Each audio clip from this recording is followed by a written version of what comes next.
Magic the Gathering is a trading card game that has captivated the hearts and minds of people all over the world. Within the game itself, there are a myriad of formats containing a wide variety of cards to play with. Many people, myself included, consider Modern to be their go-to format of choice. For years, this has been a wonderful experience with thriving competitive and casual scenes alike. Unfortunately, the health of this beloved format is not guaranteed, and some might even say that those who are in charge of nurturing it have fallen asleep at the wheel. Before we get into the meat and potatoes of this video, let's talk about power level and how it can affect a format. Traditionally, the power level of Modern has been bottlenecked by the front-facing format known as Standard. For those who are unaware, Standard works on what is called a rotational system. Once a Standard legal set is printed, there's a limited amount of time where players can use the cards printed in that set before said cards are no longer legal in the format. Modern works a little differently than Standard. From 8th edition onward, each and every Standard legal set enters the Modern card pool, and unlike Standard, none of these cards rotate out. This allows players to choose the best cards they can from a much wider card pool, subsequently increasing the power level of the format itself. This means in order for a Standard legal card to be competitively viable in Modern, it has to be better than every similar card printed since 8th edition. Something like that is statistically very unlikely to happen. This is a good thing. A system like this assures the stability of the Modern format, or at least it used to.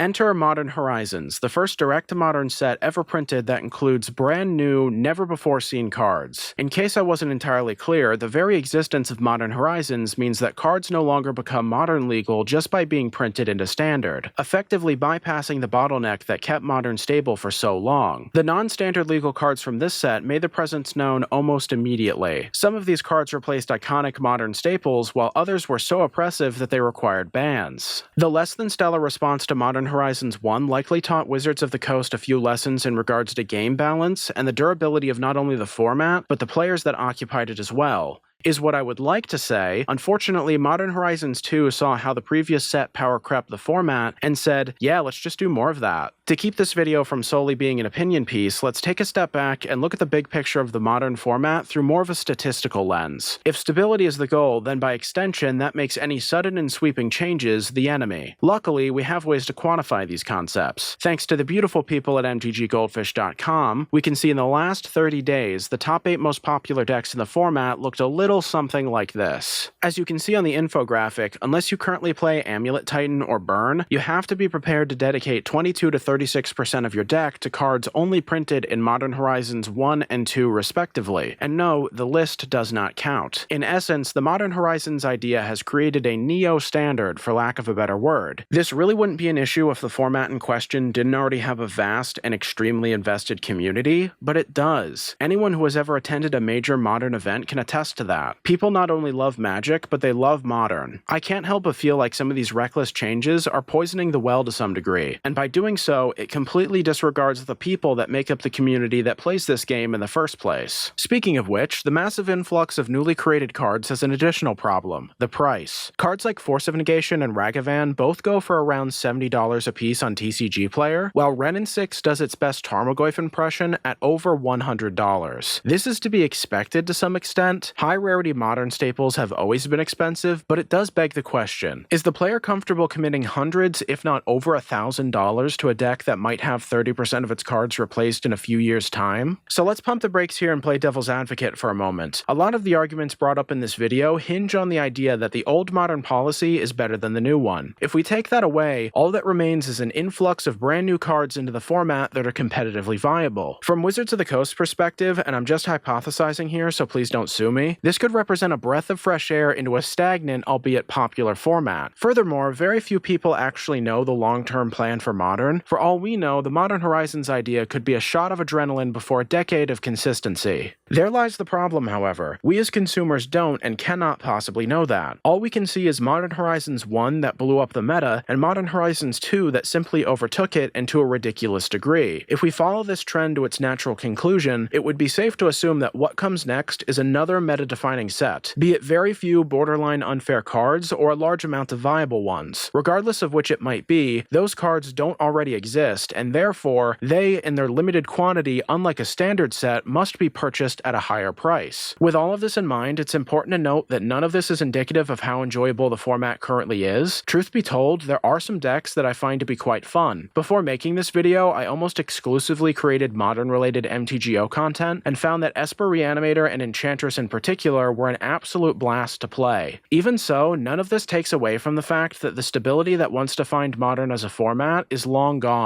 Does this mean that all hope is lost for Modern? In my opinion, it doesn't have to be. Unfortunately for Wizards of the Coast, the stress of a rotational Modern format is something that the community is already well aware of, so alleviating this issue is going to require a great deal of care. If the goal is to maintain Modern-related supplementary sets, perhaps a return to Modern Masters is in order. Although if that is the plan, I highly suggest making booster box availability and card selection your top priority. An overpriced and undersupplied Modern Masters set with very few formats staples is not the solution. Despite their flaws, both Modern and Magic the Gathering as a whole are a wonderful format and game respectively. Through thick and thin, the community has remained dedicated to Modern since its very inception. However, we're at an inflection point, and something has to give. Will Modern continue to change at an explosive rate, or will it return to the stability that it once cleaved to? Both we as players and Wizards of the Coast as the parent company should want the same thing, and that is for Magic to be both fun and worthwhile to play. I, for one, hope they haven't lost sight of this.